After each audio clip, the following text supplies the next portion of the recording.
vuelvo a compartir la pantalla, profesoras. Muy bien, ahí va el compartir de la pantalla. Me dicen cuando la estén viendo, profesoras, por favor.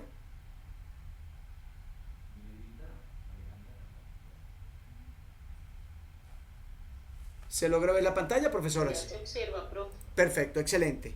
Bien, entonces continuamos con la idea que estamos formalizando. Bien, entonces como le dije anteriormente, entonces el vector, el, la nota del vector R, es decir, el módulo del vector R, simplemente va a ser R, donde R simplemente es la distancia. Fíjense que puedes calcular R menos R, igual se hace con la ecuación de campo eléctrico, ¿no? Después de calcular R menos R', yo tengo un vector y el módulo de ese vector o la norma de ese vector es la distancia R que va desde el punto fuente hasta el punto campo, donde ese R es el R que se encuentra acá. Entonces, fíjense ustedes que tenemos, desde el punto de vista matemático, un homomorfismo, que es un puente de conexión entre el fenómeno que vimos en la diapositiva anterior, que es el fenómeno real, y la abstracción matemática, que es la que nos permite formalizar la idea del campo. A la ecuación 13 se le llama en el campo de la física la ley empírica de Biot y Savart. ¿Ok? Donde H es una magnitud física llamada intensidad de campo magnético que se pide en amperes sobre metros. Bien, más adelante esa H va a estar relacionada directamente con una unidad de medición internacional llamada el Weber sobre metro cuadrado o los Tesla, que son normalmente las unidades con que se mide el campo. ¿Ok? Bien, y más adelante vamos a hablar un poco de los aparatos de resonancia magnética y vamos a hablar de cosas interesantes del efecto magnético. Entonces, la primera ley que tenemos a disposición para calcular el campo magnético en un punto del espacio es la ley de Biot y Savart. ¿Estamos de acuerdo, profesoras? Más o menos con el procedimiento. Ok, profe. ¿Sí? Sí, profe. Perfecto. Continuamos. Bien. Muy bien. Por ejemplo, aquí hay un problema bastante interesante que es que, bueno, yo tengo un alambre que se encuentra colocado verticalmente, bien, y el alambre está a lo largo de Z. Bueno, yo simplemente para poder formalizar la idea de campo, bien, bueno, hay cosas importantes que hay que tomar en cuenta. Primero, que la longitud del alambre es mucho mayor que el área, por lo tanto se considera el alambre como un alambre infinito y que, por supuesto, el campo. Entonces, ¿yo qué hago? Bueno, yo sencillamente defino acá un punto del espacio, defino un diferencial de longitud, bien, y entonces, pues aquí simplemente un diferencial de corriente eléctrica. Entonces, bueno, debo formalizar la idea. Primero debo aquí definir, vamos a traernos acá la línea que es mucho más sencilla.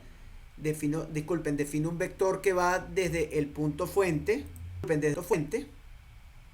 ya vamos a borrar un poquito aquí porque me quedó la línea mal. Vamos a tratar de montar, ahí está.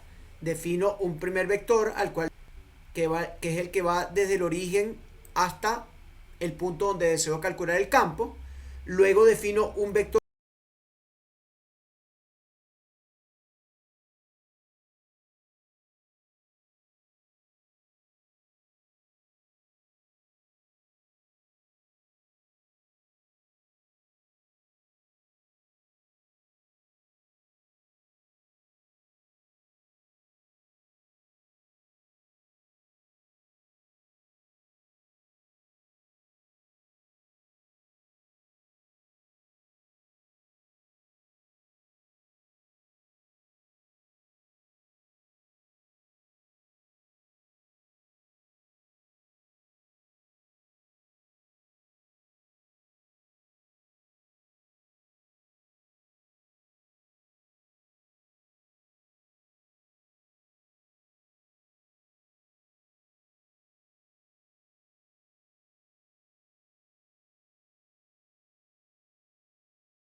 amperiana, que es un círculo.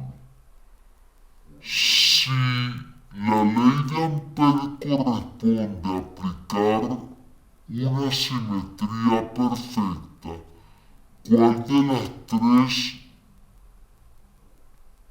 amperianas serviría? La primera no, porque no tiene relación directa desde el punto de vista de simetría con el alambre. La segunda tampoco, porque tampoco es simétricamente consistente con el alambre. La amperiana que le correspondería sería la amperiana circular, es la que tiene una simetría directa con el alambre. Si yo me voy otra vez al fenómeno, me doy cuenta de que la ley de Ampere está definida aquí. Miren ustedes que la simetría que se genera de manera natural con el campo tiene que ver con círculos. Por lo tanto, el homomorfismo de la ley de Ampere es mucho más directo que el homomorfismo de la ley de Biot-Savart. Y entonces yo defino que la mejora amperiana con que yo debo construir la resolución del problema a partir de la ley de Ampere es un círculo. Ampere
veces son cilíndricas, otras veces son esféricas, otras veces son simplemente cartesianas.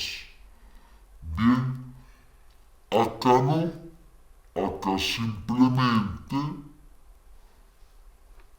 yo defino coordenadas polares para describir el campo magnético que está asociado con la amperiana que rodea el alambre. Entonces, para yo calcular el campo magnético o la intensidad del campo magnético, bien, más adelante vamos a formalizar un poco más ese concepto.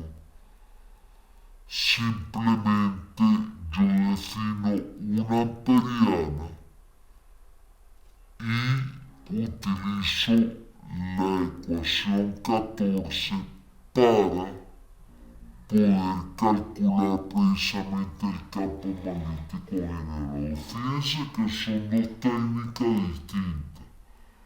La primera técnica tiene que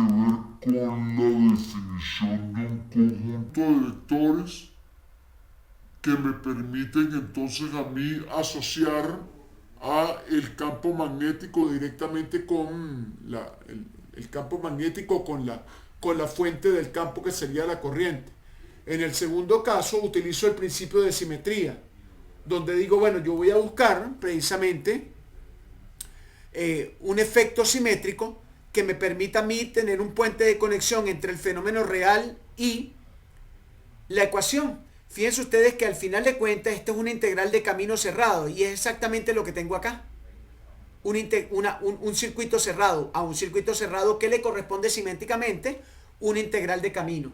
Cuando yo simplemente aplico esta integral 14 sobre esta amperiana, yo puedo conseguir también el campo. Entonces son dos vías directas de poder definir o poder conseguir en un punto del espacio el campo magnético. Bien, por supuesto las técnicas que se utilizan para ambas son técnicas que están bien definidas en todos los libros y uno puede resolver problemas importantes. Por ejemplo, aquí está el problema de un cable coaxial. El problema de un cable coaxial es simplemente un cable interno que está rodeado por un cable externo o un alambre interno que está rodeado por un cable externo. Si yo calculo a través de la ley de Ampère o la ley de Biot-Savart, cualquiera de las dos que sea, el campo magnético para ρ menor que A, es decir, para un punto dentro del alambre interno, está dado por esta ecuación. Fíjense ustedes donde I es la corriente eléctrica y A es el radio del alambre interno. Fíjense ustedes que para un ρ mayor que C, ¿qué significa eso? Bueno, para una distancia que está por fuera del alambre del cable coaxial, el campo vale 0. Y si yo dibujo una amperiana exactamente en esta zona, pues simplemente la ley de Ampère me está proporcionando un campo que está relacionado directamente con el radio del alambre interno y con el radio de la envoltura externa. Entonces uno puede aplicar directamente, y eso lo puede uno, más adelante lo vamos a ver en la solución de problemas, puede aplicar ambas leyes. Bien, ¿qué no se recomienda? Bueno, en problemas donde la simetría sea una simetría bastante sencilla, bien, aplicar la ley de Biot-Savart es bastante factible. Donde se hace difícil aplicar la ley de Biot-Savart cuando las simetrías son un poco complejas. Bien, por ejemplo, aquí no se recomienda mucho aplicar una simetría, no se recomienda aplicar la ley de Biot-Savart porque el problema es un problema que va a ser muy largo, porque va a haber que aplicar para cada región la ley de Biot-Savart y sacar todas las cuentas. Aquí se recomienda un poco más aplicar la ley de Ampère. ¿Existe una idea general para saber cuándo aplicar la ley de Ampère y la de Biot-Savart? No, eso lo va dando directamente la experiencia a medida que uno va resolviendo problemas. Aquí hay una simulación computacional que me está simulando a las diferentes regiones de campo. Fíjense ustedes que la simulación computacional es totalmente coincidente con el fenómeno físico. Fíjense ustedes que el fenómeno físico me dice que el campo que se genera alrededor del alambre es un campo de simetría circular. La ecuación y su solución analítica me dicen también que el campo que se genera es circular, como ocurre acá con la ley de Ampère o con la ley de Biot-Savart. Y por último, la simulación computacional también me dice que ocurre el mismo efecto. Fíjense ustedes que es una simulación computacional de un alambre, el cual está siendo atravesado por una corriente eléctrica. Si a uno le preguntasen en qué dirección está la corriente en el alambre, claramente se ve que la corriente va desde la pantalla hacia nuestras caras. ¿Por qué? Porque las líneas de campo que se generan en un sentido. ¿Qué sentido sería este, profesora? Es el sentido antihorario, ¿correcto? Bien, si la corriente va desde nuestras caras hacia adentro de la lámina, el sentido va en dirección contraria y sería horario.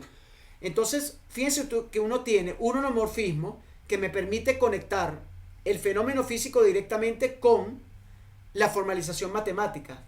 Y la formalización matemática me da a mí un conjunto de operaciones matemáticas que me permiten conocer el valor de la intensidad del campo magnético y que me permiten conocer también la dirección y sentido del campo magnético que se genera en un punto del espacio a partir de esa corriente eléctrica. Es decir, que estamos formalizando matemáticamente la idea de campo. Bien. ¿Cómo estamos hasta ahorita, profesora? ¿Se ha entendido más o menos el discurso y las ideas que he ido presentando?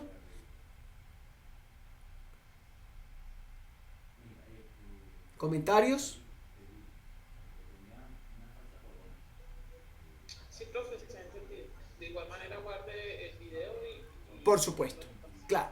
Entonces, vamos a dejar nosotros la clase hasta acá.